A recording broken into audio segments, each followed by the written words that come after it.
மிதக்கும் கனவானே கைகால் முளைத்த காற்றானே கையில் ஏந்தியும் கனக்கவில்லையே நூறையால் செய்த சிலையானே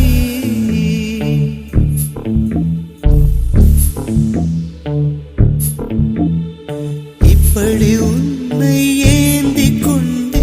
இந்திரலோகம் போய்விடவா இடையில் கொஞ்சம் வலி எடுத்தாலும் சந்திர தரையில்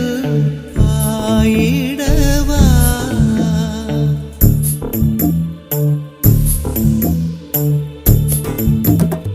கையில் மிதக்கும் கனவானி